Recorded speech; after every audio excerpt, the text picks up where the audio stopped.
reason why I did that is to show you what it looks like when it rains. So if you're looking for these mineral gemstones, when it rains, it's easier to find them. You see?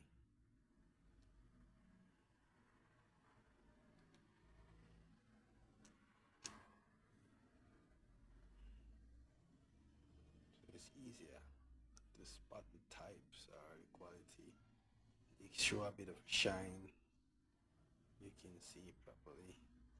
When it dries and it got dirt on it, it's harder to see. But